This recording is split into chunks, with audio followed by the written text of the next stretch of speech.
Estudos sobre a histeria, 1893 a 1895, de Sigmund Freud, em coautoria com Joseph Breuer. Capítulo 2. Casos clínicos. Caso 2. Senhora M. von N., 40 anos, da Livônia. Freud. Em 1º de maio de 1889, tornei-me médico de uma senhora de aproximadamente 40 anos, cujos sofrimentos e personalidade tanto interesse me inspiraram que lhe consagrei grande parte de meu tempo e tomei a minha missão de restabelecê-la. Era histérica, deixava-se colocar em estado de sonambulismo com a maior facilidade, e, ao percebê-lo, decidi empregar com ela o procedimento breueriano da investigação na hipnose, que eu conhecia das suas comunicações sobre a história de cura de sua primeira paciente. Foi minha primeira tentativa no manejo desse método terapêutico. Estava ainda muito longe de dominá-lo e, de fato, não avancei o bastante a análise dos sintomas, nem os observei de modo suficientemente sistemático. Talvez consiga dar uma ideia mais clara do estado da doente e de minha atuação médica reproduzindo os apontamentos que fiz todas as noites nas primeiras 3 semanas do tratamento. Onde minha experiência ulterior possibilitou uma compreensão melhor, eu o darei a conhecer em notas e comentários. 1º de maio de 1889. Encontro uma senhora de aparência ainda jovem, com traços fisionômicos finos, singularmente talhados, deitada no divã, uma almofada de couro sob a nuca. Seu rosto tem uma expressão tensa e dolorosa, os olhos estão apertados, o olhar baixo, a testa fortemente franzida, os vincos nasolabiais aprofundados. Fala como se fizesse esforço em voz baixa, interrompida de quando em quando por uma hesitação espástica da fala, chegando a gaguejar. Seus dedos, que mantém entrelaçados, mostram uma contínua agitação semelhante à da atetose, frequentes contrações, ao modo de tiques, no rosto e nos músculos do pescoço, nas quais alguns destes, em particular, o esternocleidomastoide direito, ressaltam expressivamente. Além disso, interrompe-se com frequência na fala para produzir um estalo peculiar que não posso imitar.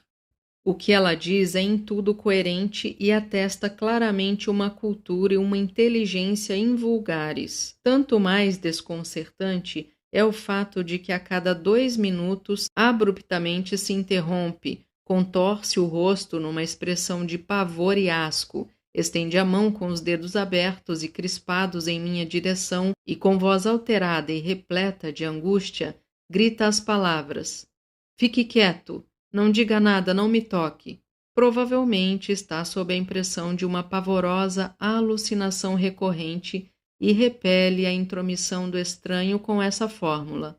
Logo, do mesmo modo abrupto, essa interpolação cessa e a doente prossegue sua conversa, sem mais atentar para a excitação há pouco presente, sem explicar seu comportamento ou se desculpar. Provavelmente, portanto, sem ter percebido ela própria a interrupção. Sobre suas circunstâncias de vida, tomo conhecimento do seguinte: sua família, originária da Alemanha Central, estabeleceu-se há 2 gerações nas províncias russas do Báltico, onde possui rico patrimônio. Eram 14 filhos, sendo ela a 13ª e apenas 4 ainda estão vivos. Foi educada com esmero, mas com muita opressão, por uma mãe severa e dinâmica em demasia. Aos 23 anos, casou-se com um homem muito talentoso e competente, que alcançara como grande industrial uma posição proeminente, mas era muito mais velho que ela. Após um breve casamento, faleceu subitamente de um ataque cardíaco. Ela aponta como causas de sua doença esse acontecimento e a educação de suas 2 meninas, agora com 16 e 14 anos. frequentemente adoentadas e sofrendo de distúrbios nervosos. Desde a morte do marido há 14 anos, sempre esteve doente em maior ou menor grau. Há 4 anos, um tratamento à base de massagem aliado a banhos elétricos trouxe-lhe alívio passageiro. Fora isso, todos os seus esforços para recuperar sua saúde permaneceram infrutíferos. Viajou muito e tem numerosos e vivos interesses. Atualmente mora numa residência senhorial na costa do Mar Báltico, nos arredores de uma grande cidade. Há meses padecendo mais uma vez gravemente, indisposta, insone e martirizada pelas dores, procurou em vão alguma melhora em Abadia. Há 6 semanas está em Viena, onde vem se tratando até aqui com um médico proeminente. Sem uma palavra de objeção, ela aceita minha sugestão de se separar das 2 meninas que tem em sua governanta e internar-se num sanatório onde posso vê-la diariamente. Na noite de 2 de maio, visito-a no sanatório. Noto que se sobressalta fortemente quando a porta se abre de modo inesperado. Por isso, providencio para que os médicos do estabelecimento e os enfermeiros batam com força à porta e não entrem antes que ela lhes tenha dito: entre. Apesar disso, faz um esgar e estremece toda vez que alguém entra. Sua queixa principal relaciona-se hoje a uma sensação de frio e a dores na perna direita que vem das costas, acima da crista do ilíaco. Prescrevo-lhe banhos quentes e farei massagem em todo o corpo 2 vezes ao dia. Ela se presta muito bem para a hipnose. Ponho-lhe um dedo à frente, digo-lhe: durma, e ela cai para trás com uma expressão de atordoamento e confusão. Sugiro-lhe sono, melhora de todos os sintomas e coisas semelhantes, o que ela escuta com os olhos fechados, mas com inequívoca e ávida atenção, ao que gradualmente sua fisionomia se descontrai e adquire uma expressão plácida. Depois dessa primeira hipnose, fica-lhe uma obscura lembrança de minhas palavras. Já a partir da segunda, ocorre completo sonambulismo, amnésia. Tinha-lhe anunciado que iria hipnotizá-la, ao que ela acedeu sem resistência. Nunca foi hipnotizada, mas presumo que tenha lido sobre hipnose, ainda que eu desconheça a noção que tenha do estado hipnótico.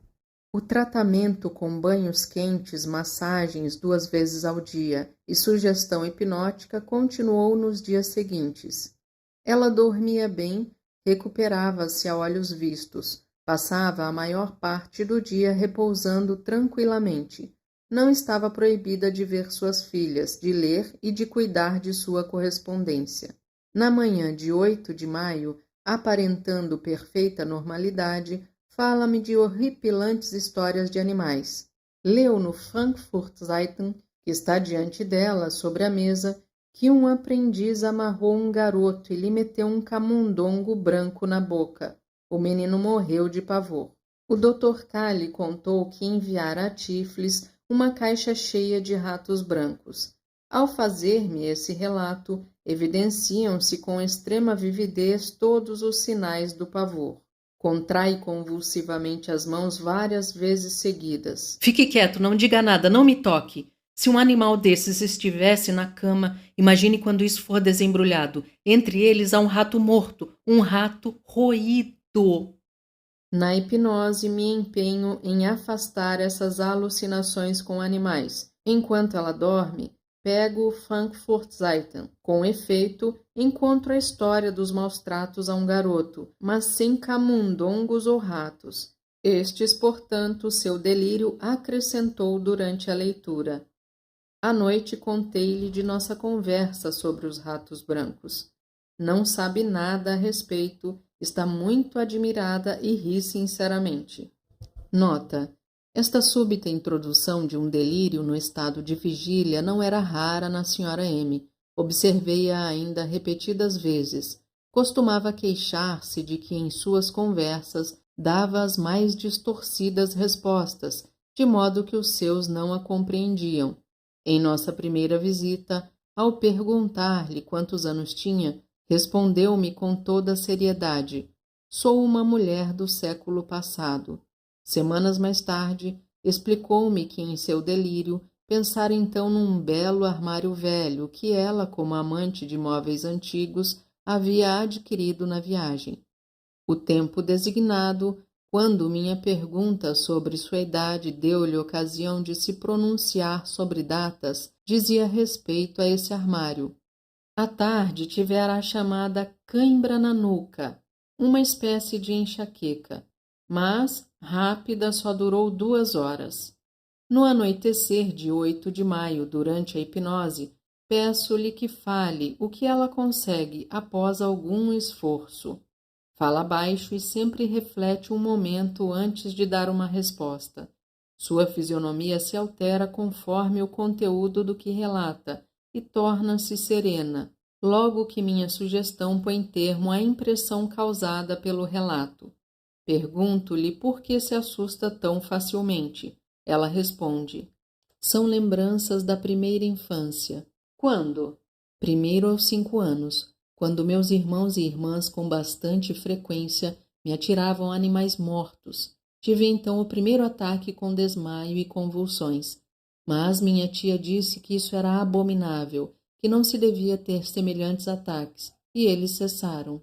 Depois aos 7 anos, quando inesperadamente vi minha irmã no caixão. Em seguida aos 8, quando meu irmão, envolto em lençóis brancos como um fantasma, me assustou muitas vezes. Por fim aos 9, quando vi minha tia no caixão, e de repente caiu-lhe o maxilar inferior. A série de ocasiões traumáticas que ela me apresentara em resposta à minha pergunta de por que era tão assustadiça já está evidentemente pronta em sua memória. Ela não teria podido reunir tão rapidamente, no curto intervalo entre minha pergunta e sua resposta, as ocorrências de diferentes períodos de sua infância. Ao final de cada parte de seu relato, sofre espasmos por todo o corpo e sua fisionomia mostra espanto e horror. Ao concluir a última, escancara a boca e respira ofegante. Profere penosamente, arquejando, as palavras que transmitem o conteúdo aterrador da vivência. Em seguida, suas feições se acalmam. À minha pergunta, ela confirma que durante o relato vê diante de si, plasticamente e em cores naturais, as respectivas cenas. Aliás, pensa com muita frequência nesses episódios e mais uma vez pensou neles nos últimos dias. Sempre que pensa neles, vê a cena diante de si com toda a vividez da realidade. Nota: muitos outros histéricos nos comunicaram essas lembranças em vívidos quadros visuais e enfatizaram isso particularmente para as lembranças patogênicas. Compreendo agora por que ela me fala tão frequentemente de cenas de animais e imagens de cadáveres. Minha terapia consiste em apagar essas imagens, de modo que não possa voltar a tê-las diante dos olhos. Como apoio à sugestão, passo-lhe a mão sobre os olhos várias vezes. 9 de maio, de manhã. Ela dormiu bem, sem que eu tivesse renovado a sugestão, mas teve dores de estômago pela manhã. Começou a senti-las já ontem no jardim, onde permaneceu tempo demais com as filhas. Consente em que eu limite a visita das garotas a 2h30. Há alguns dias se censurara por deixar as filhas sozinhas. Encontro-a hoje um tanto agitada, com a testa franzida, estalos e fala hesitante. Durante a massagem, conta-me apenas que a governanta das filhas lhe trouxe um atlas histórico-cultural e que se assustou muito com algumas das imagens, que mostravam índios disfarçados de animais. Imagine se eles adquirissem vida. Na hipnose, pergunto-lhe por que se aterrorizou tanto com essas imagens, uma vez que já não tem medo de animais. Elas lhe teriam lembrado visões que tivera, aos 19 anos, por ocasião da morte de seu irmão. Reservo essa lembrança para mais tarde. Pergunto-lhe ainda se sempre falou assim, gaguejando, e desde quando tem o tique, o singular estalo. Nota: Em estado de vigília, ela dera a seguinte resposta à pergunta sobre a origem do tique. Não sei, já há muito tempo. Responde-me que a gagueira é um fenômeno de sua doença e o tique ela o tem há 5 anos, desde que um dia, sentada à beira do leito de sua filha mais nova, que estava então muito doente, quis ficar completamente quieta. Tento atenuar a significação dessa lembrança, afinal nada acontecerá à filha e etc. Ela, isso volta sempre que me angustio ou me assusto. Digo-lhe que não tenha medo das imagens dos índios, pelo contrário, que se ria delas a valer e até me chame a atenção para elas. De fato, assim ocorre, depois que ela desperta. Busca o livro, pergunta se já o vi realmente, abre-o na página em apreço e ri das grotescas figuras às gargalhadas, sem qualquer apreensão e com a fisionomia totalmente serena. O Dr. Breuer entra de súbito para visitá-la, na companhia do médico do sanatório. Ela se assusta e estala a língua de modo que os dois nos deixam logo em seguida.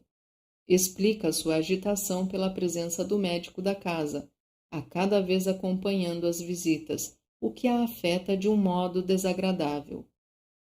Durante a hipnose, eu havia eliminado também, pelo toque, a dor do estômago e lhe dissera que ela esperaria seu retorno após a refeição, mas a dor não apareceria. De noite. Pela primeira vez ela está alegre e falante. Manifesta um humor que eu não teria presumido encontrar nessa mulher séria e, entre outras coisas, em plena consciência de sua melhora, zomba do tratamento do médico que me precedeu. Há muito tinha a intenção de livrar-se desse tratamento, mas não encontrava a forma de fazê-lo, até que uma observação fortuita do Dr. Breuer, que a visitou certa vez, sugeriu-lhe uma saída. Como pareço surpreso com essa comunicação, ela se apavora, faz-se veementes censuras por ter cometido uma indiscrição, mas aparentemente é acalmada por mim. Não teve dores de estômago, embora as tivesse esperado. Na hipnose, pergunto-lhe sobre outras vivências que lhe tenham provocado um pavor persistente.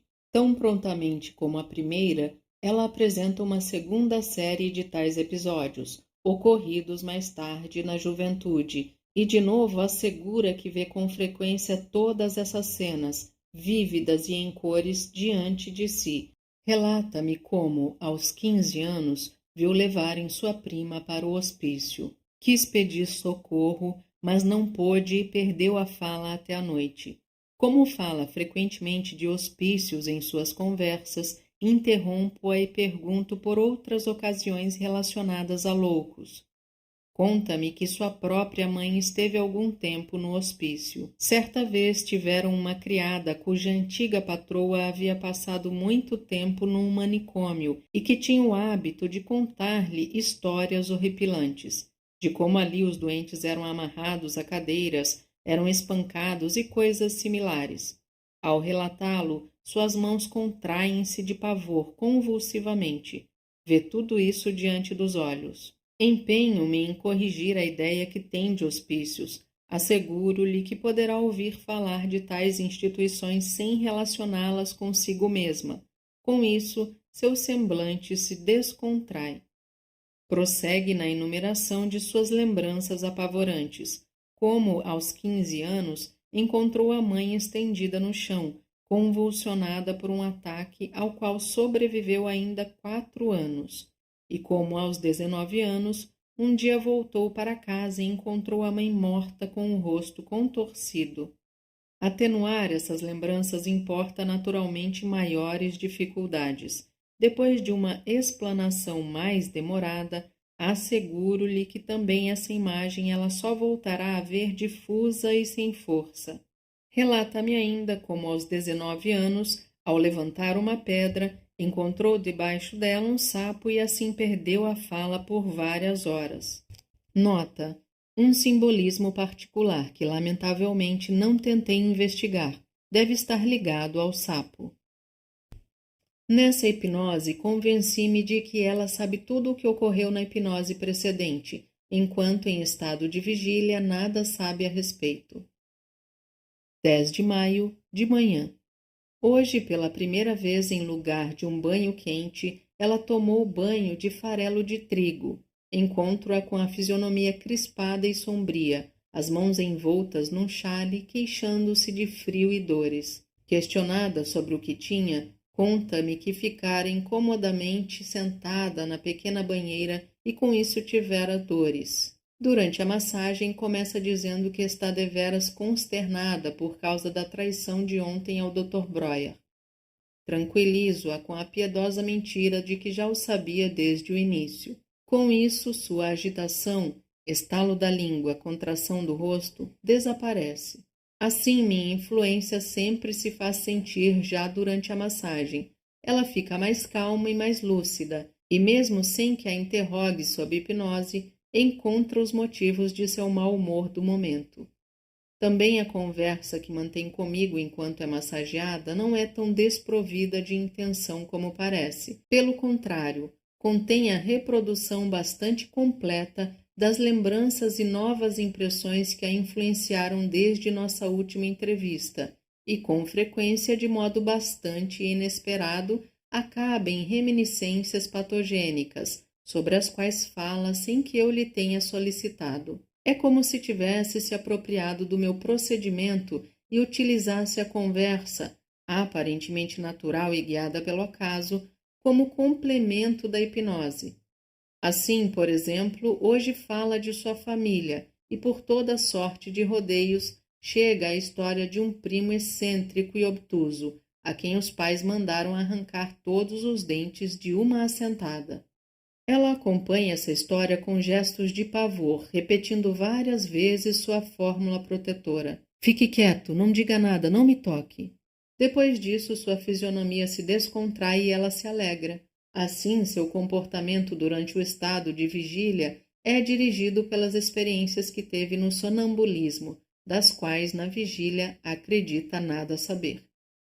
Na hipnose, repito-lhe a pergunta sobre o que a indispôs e obtenho as mesmas respostas, mas em sequência invertida. Primeiro, sua tagarelice de ontem. Segundo, as dores causadas pelo desconforto de sua posição no banho. Hoje lhe pergunto o que significam as frases "fique quieto", etc. Ela explica que quando tem pensamentos angustiantes, teme ser interrompida no curso de suas ideias porque então tudo se embaralha e é ainda pior.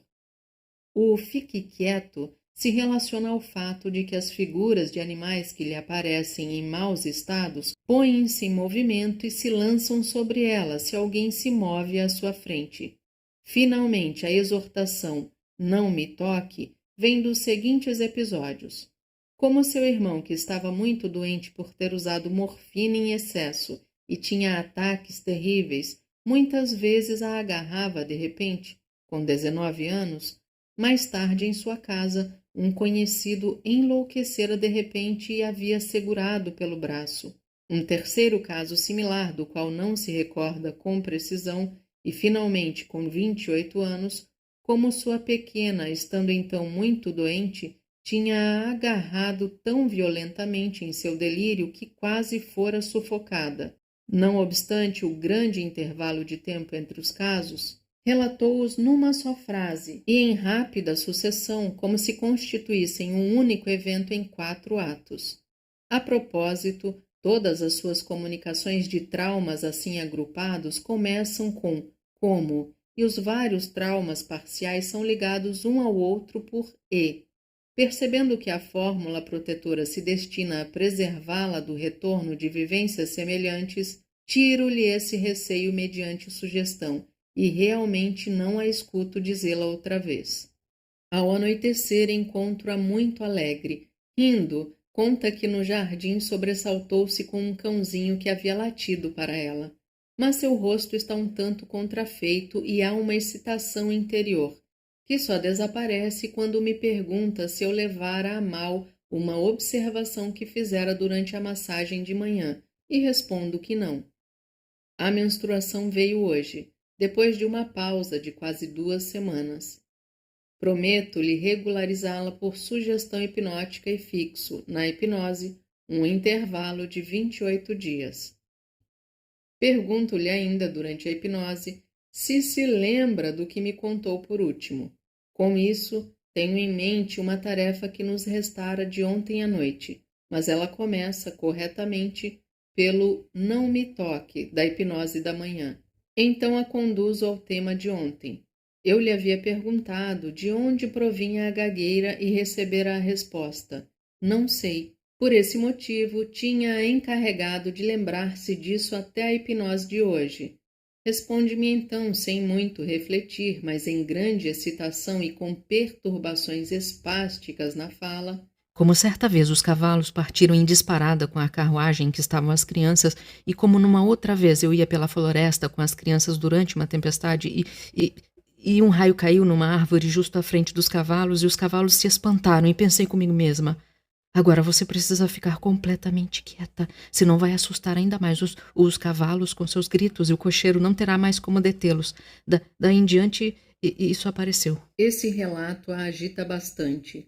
Informa ainda que a gagueira apareceu logo após a primeira das duas ocasiões, mas pouco tempo depois desapareceu, para voltar na segunda ocasião similar e tornar-se permanente. Apago a lembrança plástica dessas cenas, mas incito-a a imaginá-las mais uma vez. Ela parece tentar e mantém-se quieta ao fazê-lo. Desde então fala durante a hipnose sem qualquer interrupção espástica. Nota: como aqui se vê, o estalo da língua ao modo de um tique e a gagueira espástica da paciente são dois sintomas que se reportam a causas semelhantes e um mecanismo análogo. Dediquei atenção a esse mecanismo em um pequeno artigo, um caso de cura hipnótica com observações sobre a contravontade histérica, de 1892 a 1893. Retornarei a isso também aqui. Como a encontro disposta a me dar informações, pergunto-lhe também que outros acontecimentos de sua vida a apavoraram assim, a ponto de ter conservado deles uma lembrança vívida. Ela responde com uma coleção de tais vivências.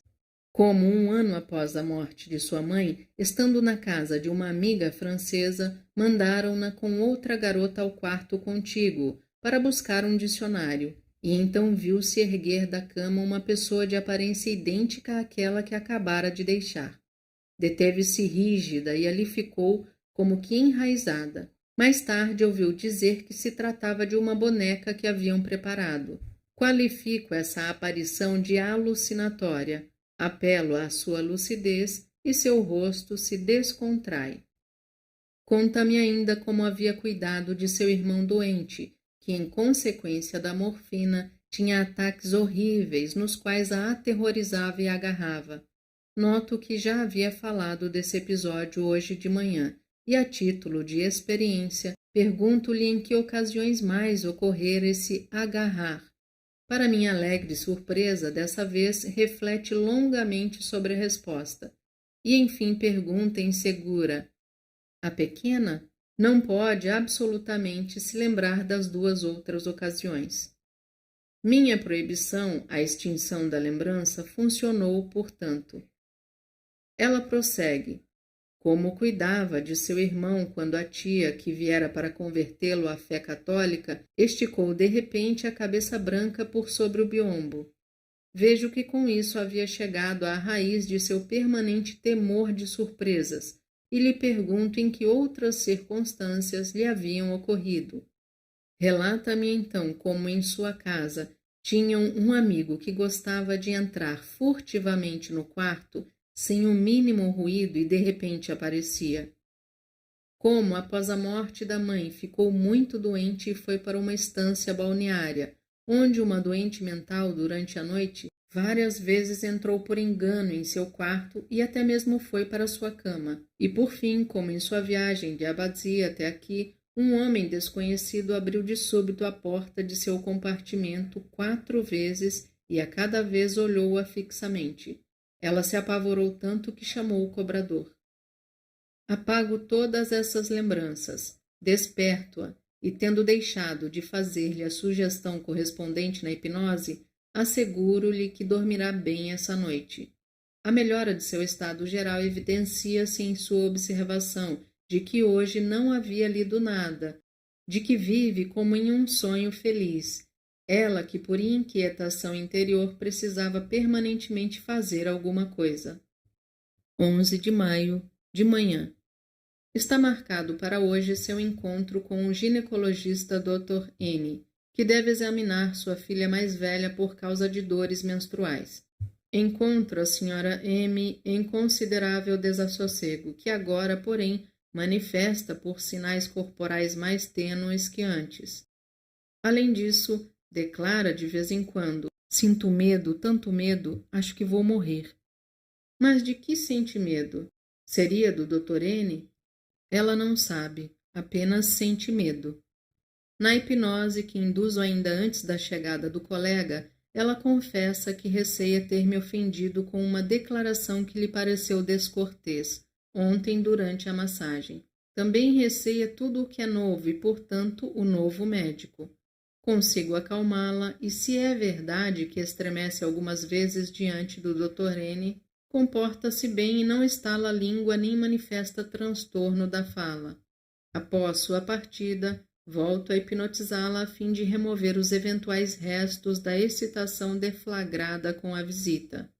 Ela está muito satisfeita com o próprio comportamento, deposita grandes esperanças no tratamento e procuro mostrar-lhe neste exemplo que não precisamos temer o novo, pois ele também encerra em si o bom. À noite ela está muito alegre e se desembaraça de muitas apreensões na conversa antes da hipnose. Na hipnose, pergunto-lhe que acontecimento de sua vida havia exercido efeito mais duradouro e com maior frequência aflorava em sua lembrança.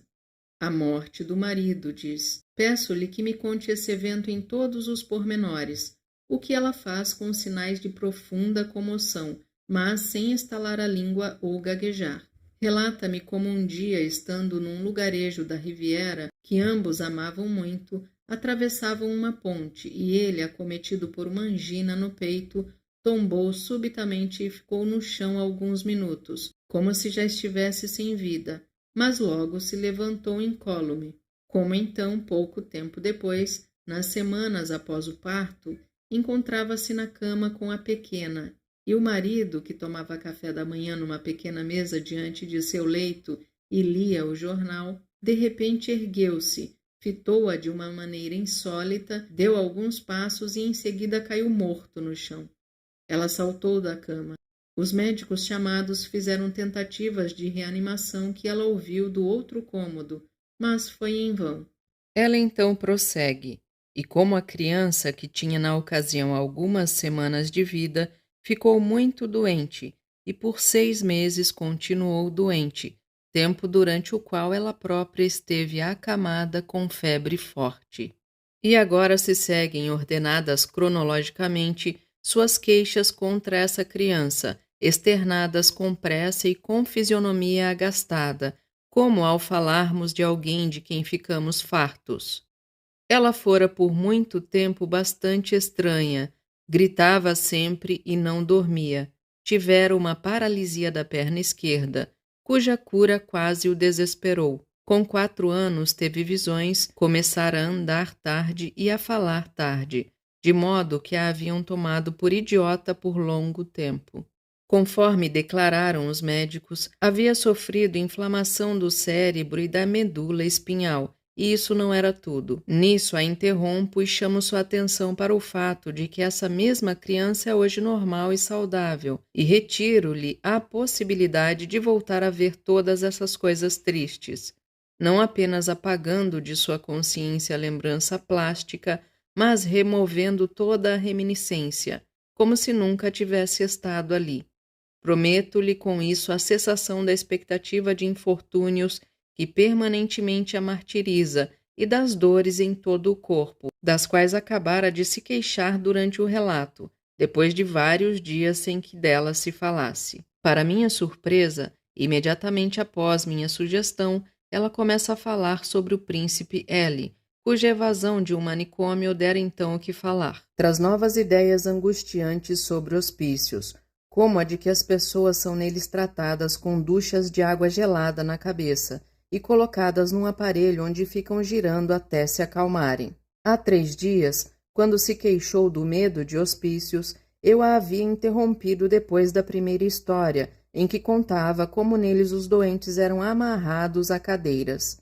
Vejo que nada alcanço com isso e que de fato não posso evitar escutá-la até o fim, em cada ponto. Isso restabelecido, removo-lhe também as novas imagens aterradoras. Apelo à sua lucidez e pondero que, afinal, deve acreditar mais em mim do que na tola garota de quem ouvir as histórias horripilantes sobre as práticas em uso nos manicômios. Contudo, observando que às vezes no decorrer desses relatos suplementares ela ainda gagueja um pouco, pergunto-lhe novamente de onde vem a gagueira. Nenhuma resposta. Você não sabe? Não. E por que não? Por quê? Porque não posso. O que é dito com veemência e irritação. Acredito ver nessa declaração um êxito de minha sugestão, mas ela manifesta o desejo, ao qual cedo, de ser despertada da hipnose. 12 de maio. Contrariando minha expectativa, ela dormiu pouco e mal. Encontro-a em grande angústia, mas sem os sinais físicos habituais desta. Não quer dizer o que se passa consigo, apenas que teve maus sonhos e continua a ver sempre as mesmas coisas. Que pavor se ganhasse em vida. Durante a massagem, livra-se de algumas coisas mediante perguntas, então se alegra. Fala das pessoas que conhecem em sua residência de viúva no Báltico, dos homens importantes da cidade vizinha que costumava ter como convidados, etc. Hipnose. Teve sonhos pavorosos. Os pés das cadeiras e os braços e espaldares das poltronas eram todos serpentes. Um monstro com um bico de abutre lançou-se sobre seu corpo, bicando-o e devorando-o todo. Outros animais selvagens saltaram sobre ela, etc. Logo passa outros delírios com animais, que porém caracteriza acrescentando: isso foi real, e não um sonho. Conta como uma vez no passado queria pegar um novelo de lã e era um rato que fugiu correndo, como, durante um passeio, um grande sapo inesperadamente saltou sobre ela, etc. Percebo que minha proibição geral foi infrutífera e que tenho de tirar-lhe essas impressões angustiantes, uma a uma. De alguma forma venho a perguntar-lhe por que teve também dores de estômago e de onde vinham. Creio que as dores de estômago, em seu caso, sempre acompanham os ataques de zoopsia. Responde-me com bastante má vontade que isso não sabia. Peço-lhe que procure se lembrar disso até amanhã. Bastante agastada, me diz que eu não devia perguntar sempre de onde vinham isso e aquilo, mas sim deixá-la contar o que tinha a me dizer. Aqueço e ela prossegue, sem preâmbulo. Quando eles o levaram para fora, não pude acreditar que estivesse morto. Uma vez mais, portanto, fala-me de seu marido e reconheço agora, como causa de seu mau humor, o fato de ter sofrido com os restos conservados dessa história. E então odiou a filha por 3 anos, pois sempre disse a si mesma que teria podido cuidar do marido até que se restabelecesse, se não tivesse de cama por causa da criança.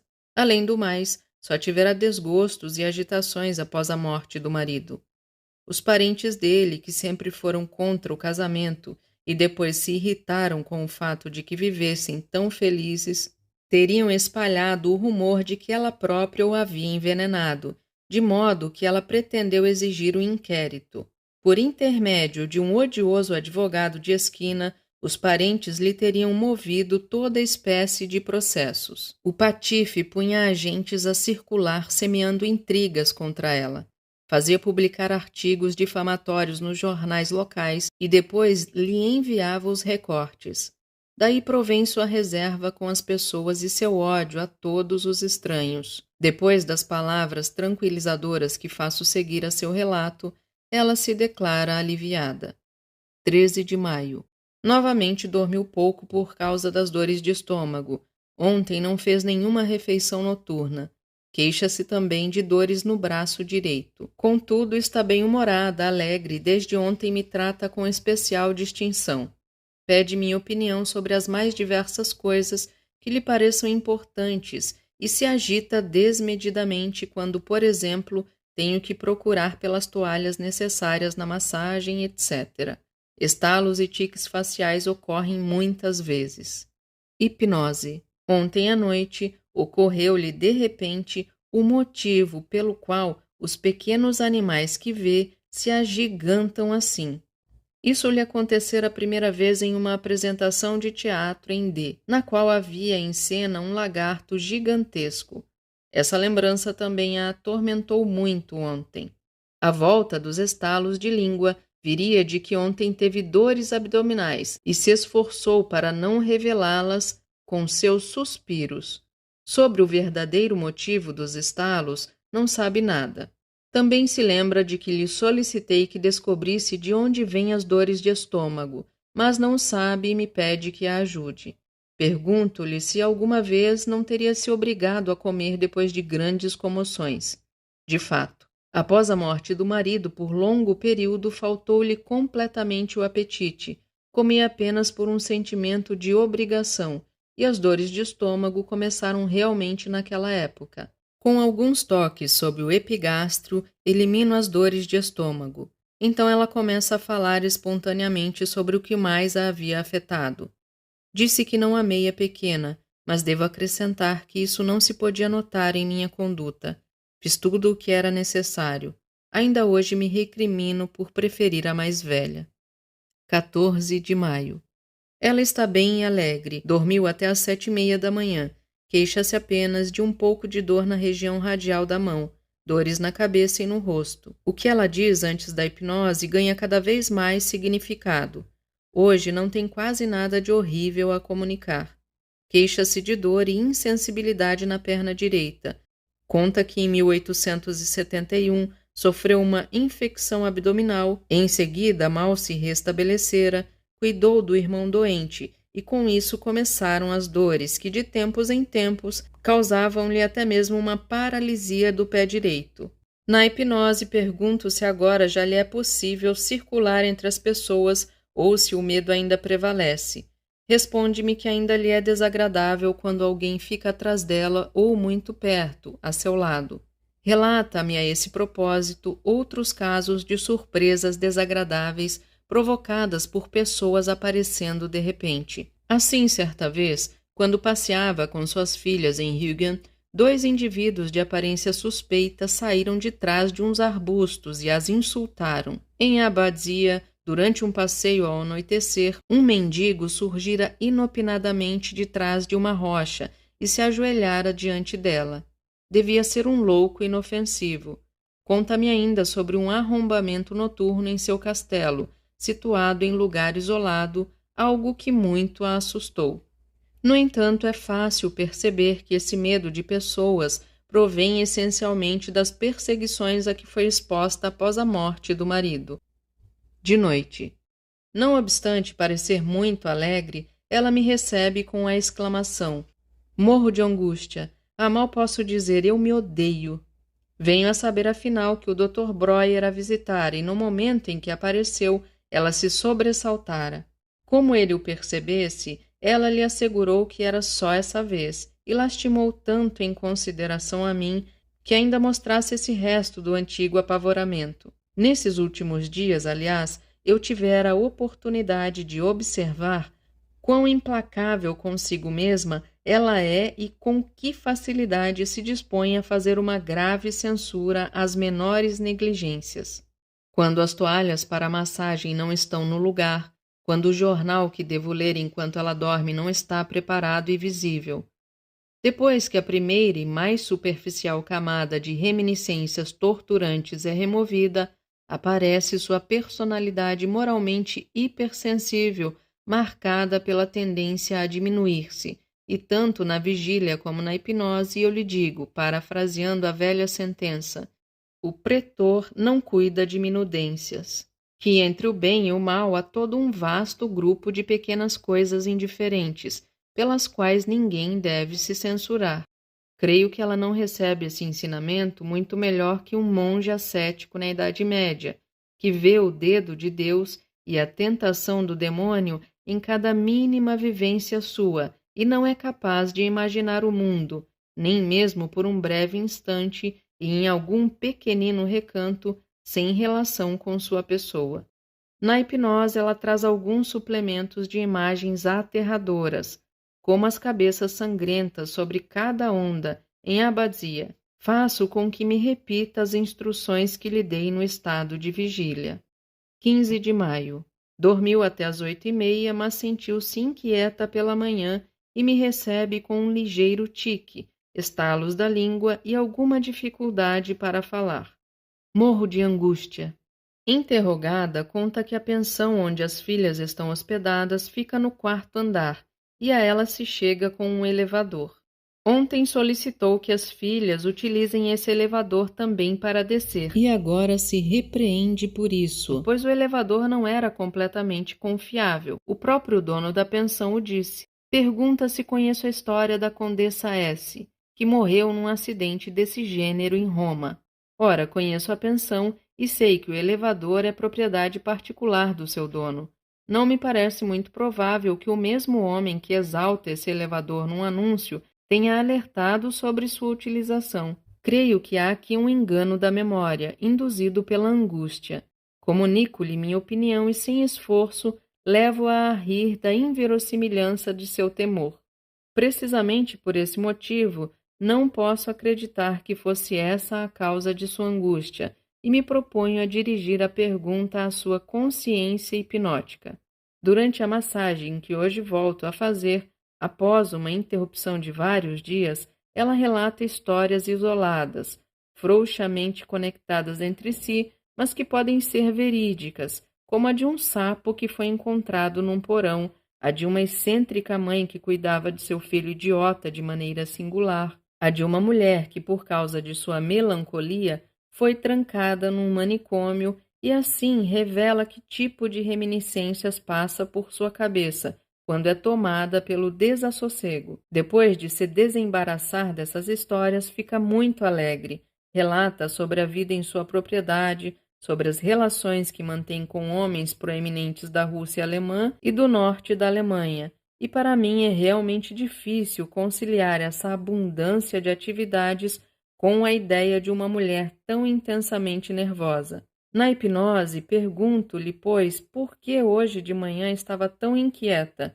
e em lugar da apreensão a respeito do elevador, recebo a informação de que temeu que sua menstruação começasse de novo e atrapalhasse a massagem. Faço com que me conte, além disso, a história de suas dores na perna. O começo é o mesmo de ontem, e então há uma longa série de vicissitudes com penosos e extenuantes episódios, durante os quais tinha essas dores na perna e cujo efeito era sempre o de intensificá-las, causando-lhe até mesmo uma paralisia das duas pernas, com perda de sensibilidade. O mesmo ocorre com as dores no braço, que simultaneamente às cãibras na nuca também começavam enquanto cuidava de um doente. Sobre as cãibras na nuca, me inteiro apenas do seguinte: elas sucederam a singulares estados de inquietação com o abatimento do ânimo e consistiam num gélido aperto na nuca, com enrijecimento e frio doloroso em todas as extremidades, incapacidade de falar e prostração total. Duram de 6 a 12 horas. Minhas tentativas de desmascarar esse complexo sintomático como reminiscência fracassaram. As perguntas feitas com esse intuito, sobre se seu irmão, de quem cuidara durante seu delírio, lhe teria agarrado pela nuca, receberam respostas negativas. Ela não sabe de onde vêm esses ataques. De noite. Está muito alegre e manifesta excelente humor. Com respeito ao elevador, não foi como me disse. Que ele não fosse utilizado para descer era apenas um pretexto para ser poupado. Faz muitas perguntas em que não há nada de doentio. Teve dores terrivelmente fortes no rosto, na mão, do lado do polegar e na perna. Quando fica sentada e imóvel por algum tempo ou olha fixamente um ponto, sente rigidez e dores no rosto. De noite. Está muito alegre e manifesta excelente humor. Com respeito ao elevador, não foi como me disse. Que ele não fosse utilizado para descer era apenas um pretexto para ser poupado. Faz muitas perguntas em que não há nada de doentio. Teve dores terrivelmente fortes no rosto, na mão, do lado do polegar e na perna. Quando fica sentada imóvel por algum tempo ou olha fixamente um ponto, sente rigidez e dores no rosto. Erguer um objeto pesado causa-lhe dores nos braços. O exame do membro inferior direito revela sensibilidade razoavelmente boa na coxa, alto grau de anestesia na perna e no pé e menor na bacia e na região lombar. Na hipnose informa que ainda tem ideias angustiantes ocasionais, como a de que algo poderia se passar com suas filhas e poderiam adoecer ou não sobreviver, que seu irmão, atualmente em viagem de núpcias, poderia sofrer um acidente e sua mulher morrer, pois todos os seus irmãos e irmãs ficaram casados por muito pouco tempo. Não consigo fazer com que manifeste outros temores. Repreendo-lhe a necessidade de angustiar-se quando não há motivo algum. Ela promete deixar de fazê-lo porque você o exige. Faço outras sugestões para as dores, a perna e assim por diante. 16 de maio. Ela dormiu bem. Queixa-se ainda de dores no rosto, braços e pernas. Está muito alegre. A hipnose resulta de todo improfícua. Pincelamento farádico da perna insensível. De noite. Logo que entro, ela se sobressalta. Que bom você ter vindo. Estou tão assustada. Diz com todos os sinais de pavor, gagueira, tique. Primeiro faço com que me conte em estado de vigília o que sucedeu, ao que com os dedos crispados e as mãos estendidas à frente, ela descreve primorosamente o seu horror. No jardim, um rato monstruoso resvalou de repente sobre sua mão e desapareceu num átimo. Aquilo deslizava sem cessar para lá e para cá. Ilusão do jogo de sombras? Muitos ratos estavam nas árvores. Não está ouvindo os cavalos batendo com as patas no circo? Ao lado há um senhor gemendo. Creio que sente dores após a operação. Estou em Hilgen? Tive lá uma estufa como essa? Também está confusa com a quantidade de pensamentos que se entrecruzam dentro de si e com o esforço de encontrar o presente. Não sabe responder a perguntas sobre coisas atuais, por exemplo, se as filhas estavam aqui. Tento deslindar esse estado na hipnose. Hipnose. O que então a angustiou? Ela repete a história dos ratos com todos os sinais do pavor. Além disso, quando ia pela escada, estava deitado ali um animal medonho que desapareceu imediatamente. Declaro que tudo isso são alucinações. Repreendo-lhe o medo de ratos que aparecem apenas para os bêbados, que ela abomina tanto. Conto-lhe a história do bispo Rato, que ela também conhece e escuta com intenso pavor. Como lhe ocorreu falar sobre o circo? Ela ouve distintamente ali perto como os cavalos batem suas patas nos estábulos, prendendo-se no cabresto, o que pode machucá-los. Johann costumava sair e desatá-los sempre que isso acontecia. Contesto-lhe a proximidade do estábulo e os gemidos do vizinho. Se ela sabe onde está, sabe, mas antes acreditava estar em Hilgen. Como chegou a essa lembrança? Conversavam no jardim sobre como fazia muito calor em certo lugar, e então lhe veio à mente o terraço sem sombras em Hilgen. Que lembranças tristes tem, afinal, de sua estada em Hilgen? Ela me apresenta uma série delas. Teve ali as mais terríveis dores nas pernas e nos braços. Várias vezes em excursões viu-se inesperadamente no meio da neblina e perdeu o caminho. 2 vezes em passeios fora seguida por um touro e assim por diante. Por que teve hoje esse ataque? Sim, por quê? Escreveu muitas cartas, passou 3 horas escrevendo-as e isso lhe fez a cabeça pesar. Posso supor, então, que o cansaço provocou esse ataque de delírio, cujo conteúdo foi determinado por reminiscências tais como o lugar sem sombras no jardim, etc. Repito todas as instruções que costumo lhe dar e a deixo adormecida. 17 de maio. Dormiu muito bem. No banho de farelo que tomou hoje, gritou várias vezes porque tomou os farelos por pequenos vermes. Sei disso pela cuidadora. A senhora Amy não gosta de relatá-lo, sua alegria é quase exuberante, mas interrompe-se frequentemente com gritos de e caretas que expressam pavor, e também gagueja mais que nos últimos dias. Conta que à noite sonhou que andava sobre montes de sanguessugas. Na noite anterior tivera sonhos horripilantes. Devia adornar tantos mortos e colocá-los nos caixões, mas não queria tampá-los nunca. Evidentemente uma reminiscência de seu marido.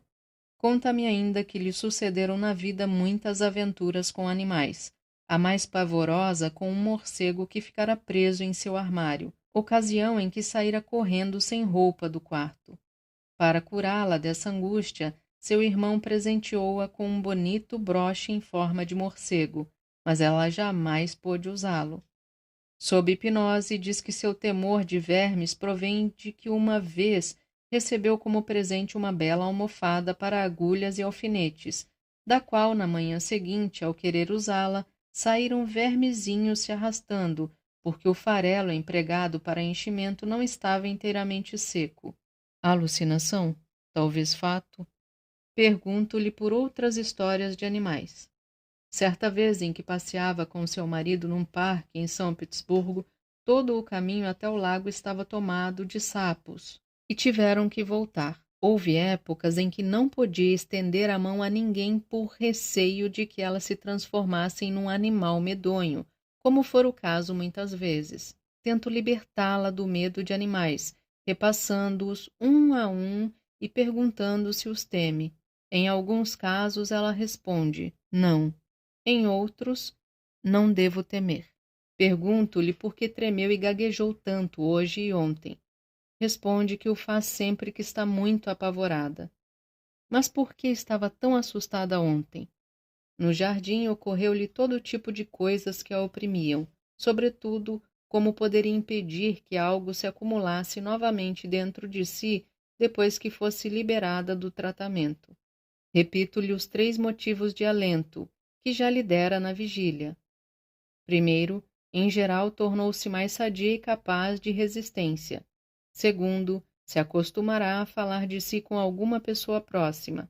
Terceiro, doravante, grande quantidade de coisas que até então a afligiram passará a lhe ser indiferente. Inquietou-a também o fato de não me ter agradecido por minha visita tardia e o receio que tivera de que eu, por causa de sua última recaída, perdesse a paciência com ela.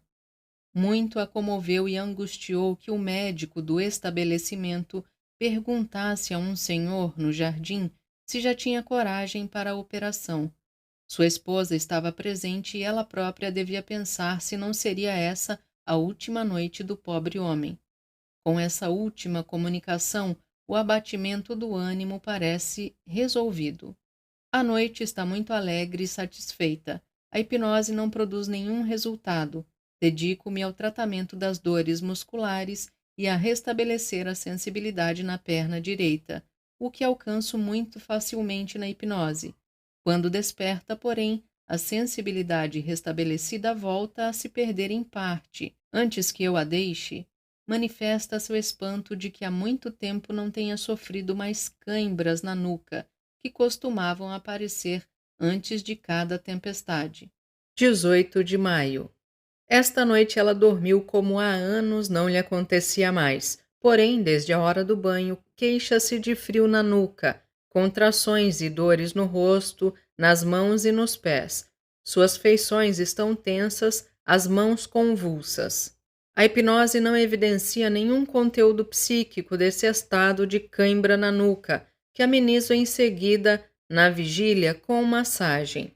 Espero que esse trecho da crônica das 3 primeiras semanas seja suficiente para fornecer uma imagem clara do estado da doente, da natureza do meu esforço terapêutico e do seu resultado.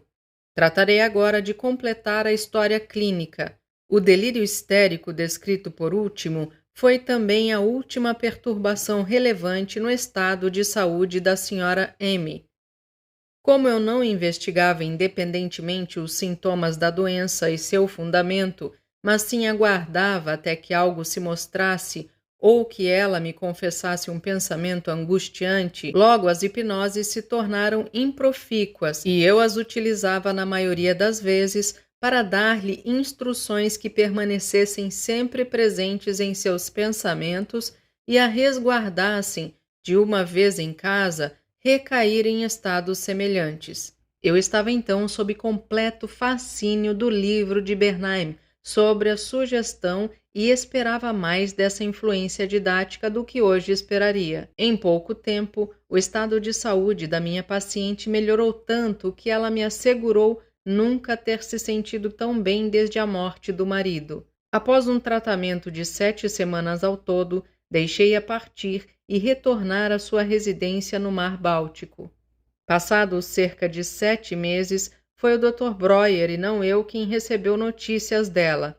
Seu bem-estar havia perdurado por vários meses e depois sucumbira a um novo abalo psíquico. Sua filha mais velha, que já durante a primeira estada em Viena igualara a mãe em cãibras na nuca e leve estados histéricos, e em consequência de uma retroflexão uterina, padecia sobretudo de dores ao andar. Fora tratada a conselho meu pelo Dr. N., um de nossos mais conceituados ginecologistas, que lhe endireitou o útero com massagens, deixando-a livre de dores por vários meses. Quando já em casa elas voltaram a aparecer, a mãe dirigiu-se ao ginecologista da cidade universitária próxima, que propiciou à menina uma terapia combinada, local e geral. Esta, porém, causou à filha uma grave doença nervosa. É possível que já se mostrasse ali, na garota então com 17 anos, a predisposição patológica que um ano mais tarde tornou-se manifesta numa alteração de caráter. A mãe, que com sua habitual mescla de submissão e desconfiança entregara a criança aos cuidados dos médicos, fez-se as mais veementes recriminações após o infeliz desfecho desse tratamento e, por um curso de pensamentos que eu não havia investigado, chegou à conclusão de que nós dois, o Dr. N. e eu, éramos culpados pela doença, pois havíamos apresentado como leve o grave padecimento da pequena. Em certa medida, por um ato de vontade, ela suspendeu o efeito do meu tratamento e instantaneamente recaiu nos mesmos estados dos quais a havia libertado. Um excelente médico de sua proximidade a quem se dirigiu e o Dr. Breuer, que se correspondia com ela, conseguiram fazê-la compreender a inocência dos dois acusados. Porém, mesmo depois desse esclarecimento, a aversão que tomara por mim nessa época ficou-lhe como um resíduo histérico, e ela declarou que lhe era impossível recomeçar o tratamento comigo. A conselho daquela autoridade médica, buscou ajuda em um sanatório no norte da Alemanha, e, atendendo ao desejo de Breuer, comuniquei ao médico diretor do estabelecimento que modificação da terapia hipnótica se mostrara eficaz em seu caso. Essa tentativa de transferência fracassou completamente. Desde o início, parece não ter se entendido com o médico e esgotou-se na resistência contra tudo o que se realizasse com ela. Decaiu, perdeu o sono e o apetite, e só se restabeleceu depois que uma amiga que a visitou no sanatório praticamente sequestrou-a em segredo e cuidou dela em sua casa. Pouco tempo depois, um ano exato após seu primeiro encontro comigo, ela estava de volta a Viena e mais uma vez colocava-se em minhas mãos. Encontrei-a bem melhor do que havia imaginado por seus relatos epistolares. Estava ágil, livre de angústia. Afinal, conservava-se muito do que eu havia feito no ano anterior. Sua principal queixa era a de frequente confusão, tempestade na cabeça, como a designava. Além disso, padecia de insônias. Não raro precisava chorar horas a fio e se entristecia a um momento determinado do dia. 5 horas. Era essa a hora em que, no inverno, podia visitar a filha que se encontrava no sanatório. Gaguejava e estalava a língua muitas vezes. Esfregava as mãos uma na outra repetidamente, como se estivesse furiosa. E quando lhe perguntei se via muitos animais, ela apenas respondeu: fique quieto. Na primeira tentativa de hipnotizá-la, cerrou os punhos e gritou: não quero nenhuma injeção de antipirina, prefiro conservar minhas dores. Não gosto do Dr. E. Ele me é antipático. Percebi que ela estava presa à reminiscência de uma hipnose no sanatório e se acalmou quando a trouxe de volta para a situação atual. Logo no início do tratamento, fiz uma descoberta instrutiva. Eu lhe havia perguntado desde quando a gagueira voltara, e na hipnose ela respondera hesitante, desde o sobressalto que tivera no inverno em D. Um garçom da estalagem em que se hospedava havia se escondido em seu quarto. Na escuridão, tomara-o por um paletó e, ao pegá-lo, o homem de repente pulou para o alto. Removo-lhe esta imagem mnêmica e, realmente, a partir desse momento, na hipnose como na vigília, sua gagueira é quase imperceptível. Já não sei o que me levou a testar esse êxito. Quando voltei ao anoitecer, perguntei-lhe, de maneira aparentemente inocente, como deveria fazer para trancar a porta quando fosse embora e ela estivesse dormindo, de modo que ninguém pudesse entrar furtivamente. Para meu espanto, ela se sobressaltou violentamente, começou a ranger os dentes e a esfregar as mãos, aludiu a um intenso pavor desse gênero que sentira em D, mas não foi possível induzi-la a relatar a história. Percebi que ela se referia à mesma história que me contara pela manhã na hipnose, e que, no entanto, eu julgava ter apagado. Na hipnose seguinte, relatou-a com mais detalhes e maior veracidade. Em sua agitação à noite, andando de um lado para o outro no corredor, encontrou a porta do quarto de sua camareira aberta e quis entrar para sentar-se ali. A camareira barrou-lhe o caminho, mas não se deixou deter. Entrou mesmo assim e percebeu então aquela coisa escura na parede que se revelou um homem. Evidentemente, fora o elemento erótico dessa pequena aventura o que levava a uma descrição inexata.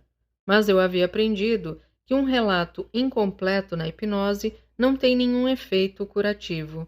Habituei-me a considerar incompleto todo o relato que não trouxesse benefício algum, e pouco a pouco aprendi a ver na fisionomia dos doentes se me teriam ocultado um fragmento essencial da confissão. O trabalho que dessa vez tinha a empreender com ela consistia em eliminar pela hipnose as impressões desagradáveis que acolhera em si durante o tratamento de sua filha e durante a própria estada naquele sanatório. Ela estava repleta de fúria, reprimida contra o médico que a obrigara a soletrar na hipnose Sapo, S-A-P-O, e obteve de mim a promessa de jamais exigir-lhe tal palavra. Permiti então uma brincadeira sugestiva, o único abuso da hipnose, aliás bastante inocente, que tenho a me imputar com respeito a essa paciente. Assegurei-lhe que a estada em tal vale lhe pareceria algo tão recuado na distância que ela nem sequer se lembraria do nome, e toda vez que quisesse pronunciá-lo, se confundiria entre berg, montanha, tal, vale, wald, floresta, e etc. Assim de fato ocorreu, e logo a incerteza desse nome era a única obstrução da fala que nela se podia observar, até que a partir de uma observação do Dr. Breuer, libertei-a dessa compulsão à paramnésia. Mais longamente que com os restos desses acontecimentos, tive que lutar com os estados que ela denominava tempestades na cabeça. Quando a vi pela primeira vez em tal estado, encontrava-se deitada no divã com as feições contorcidas, todo o corpo em inquietação contínua, as mãos comprimindo repetidamente a testa, enquanto chamava, ansiosa e desesperada, o nome M, que era o seu próprio nome e o de sua filha mais velha. Na hipnose, informou-me que esse estado era a repetição dos muitos ataques de desespero que soiam acometê-la durante o tratamento de sua filha, após ter refletido horas a fio sobre como se poderia corrigir seu insucesso sem encontrar qualquer saída. Ao sentir então seus pensamentos se embaralharem, habituara-se a chamar em voz alta o nome da filha, para com ele retornar à lucidez. Pois naquele tempo em que o estado da filha lhe impôs novas obrigações e sentiu que o nervosismo voltava a dominá-la, havia estipulado que o que se referisse a essa menina devia permanecer livre de confusão, ainda que tudo o mais fosse um caos em sua cabeça. Ao cabo de algumas semanas, Também essas reminiscências foram vencidas e a senhora M ainda permaneceu algum tempo sob minha observação, em perfeito bem-estar. Precisamente ao término de sua estada, sucedeu algo que relatarei em detalhes, pois esse episódio lança a mais clara luz sobre o caráter da doente e o modo como se produziam seus estados. Visitei-a uma vez à hora de seu almoço e a surpreendi lançando alguma coisa envolta em um papel no jardim, onde os filhos do criado a apanharam. Quando a interroguei, confessou-me que era sua sobremesa, seca, a qual todos os dias seguia o mesmo caminho. Isso me deu ensejo de examinar os outros restos da refeição e vi que ela deixara nos pratos mais do que havia consumido. Chamada a explicar por que comia tão pouco, ela respondeu que não estava habituada a comer mais, além do que isso a prejudicaria. Tinha a mesma natureza de seu falecido pai, que fora igualmente um comedor moderado. Ao lhe indagar sobre o que bebia, respondeu-me que tolerava apenas líquidos espessos como leite, café, cacau e similares. Sempre que bebia água de fonte ou água mineral, tinha problemas de estômago. Isso tinha todos os sinais de uma escolha nervosa. Levei comigo uma amostra de urina e verifiquei que estava muito concentrada e saturada de sais de ácido úrico. Considerei conveniente, portanto, que ela bebesse mais abundantemente e me propus a aumentar também sua ingestão de alimentos. Ela não estava, de modo algum, notavelmente magra, mas um pouco mais de alimentação me parecia desejável. Quando em minha visita seguinte aconselhei uma água alcalina e lhe proibi dar à sobremesa a destinação costumeira, caiu em considerável agitação. Farei isso porque você exige, mas previno que isso vai acabar mal, pois contraria minha natureza e meu pai também era assim. Ao lhe perguntar na hipnose por que não podia mais comer e beber água, respondeu resmungando agastada: não sei. No dia seguinte, a enfermeira me confirmou que a senhora M dera conta de sua porção inteira e tomara um copo d'água alcalina. Contudo, encontrei-a deitada, profundamente indisposta e num humor bastante exacerbado. Queixava-se de dores muito violentas no estômago. Bem que lhe disse. Agora se perdeu novamente o êxito pelo qual tanto nos esforçamos. Como sempre acontece quando me alimento mais ou bebo água, estraguei meu estômago. E tenho de morrer de fome outra vez por 5 a 8 dias até poder tolerar alguma coisa. Assegurei-lhe que não precisaria morrer de fome, que era de todo impossível estragar o estômago dessa forma e que suas dores provinham apenas da angústia com a qual havia comido e bebido.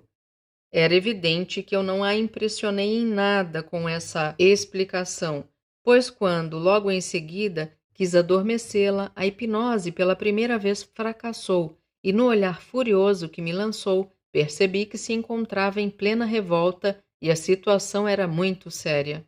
Renunciei à hipnose e anunciei que lhe daria 24 horas para refletir e conformar-se à opinião de que as dores de estômago provinham apenas de sua apreensão.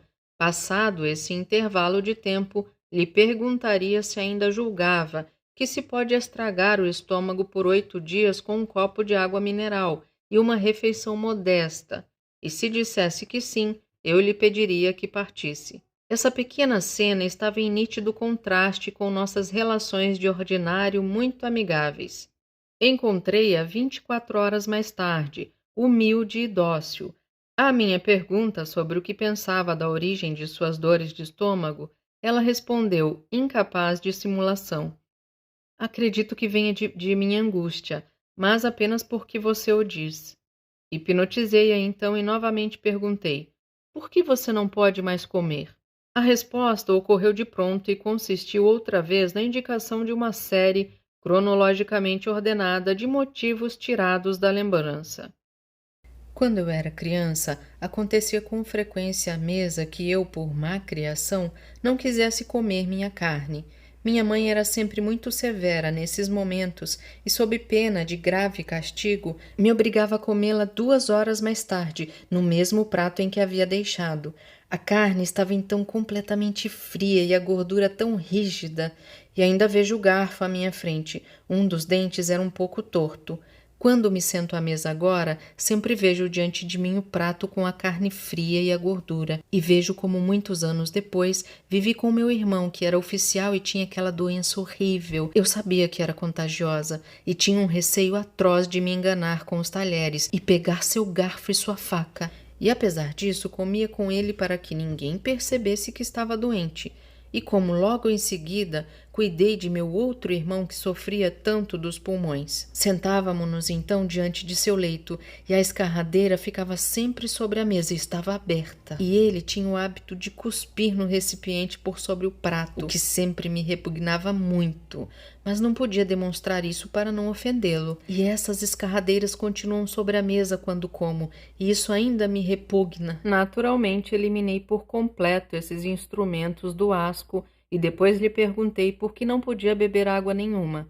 Quando tinha 17 anos, sua família havia passado alguns meses em Munique e quase todos os seus membros contraíram gastrite pela ingestão de água potável de má qualidade. Nos outros, o transtorno foi logo debelado com as prescrições médicas. Nela, porém, ele persistiu. Mesmo a água mineral que lhe foi recomendada não melhorou nada. Quando o médico a receitou, logo pensou consigo mesma: certamente isso também não servirá de nada. Desde então, essa intolerância em relação à água mineral e de fonte se repetira inúmeras vezes.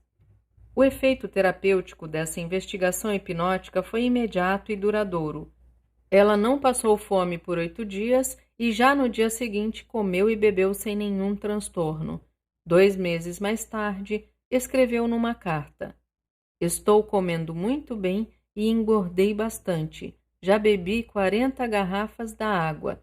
Você acha que devo continuar? Revi a senhora V.N. na primavera do ano seguinte em sua propriedade perto de D. Sua filha mais velha, cujo nome costumava chamar durante as tempestades na cabeça, entrava por essa época numa fase de desenvolvimento anormal. Mostrava uma ambição desmesurada, desproporcional a seu escasso talento, e tornara-se insubordinada e até mesmo violenta com a mãe. Eu ainda possuía a confiança desta última e fui chamado para dar meu parecer sobre o estado da jovem. A transformação psíquica que lhe ocorrera deixou-me uma impressão desfavorável e ainda tive que levar em conta, no estabelecimento do prognóstico, o fato de que todos os meios irmãos e irmãs da doente, filhos do Sr. V.N., do primeiro casamento, haviam sucumbido à paranoia. Na família da mãe também não faltava um considerável grau de carga neuropática, ainda que nenhum membro de seu círculo familiar mais próximo tivesse sido devastado por uma psicose definitiva.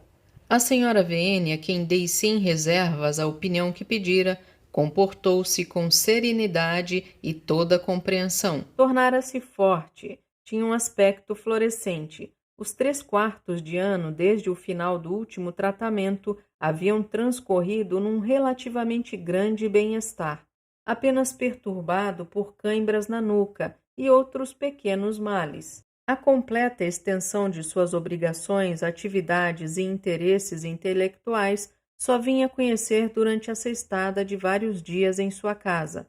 Também encontrei um médico da família que não tinha muito do que se queixar quanto à dama.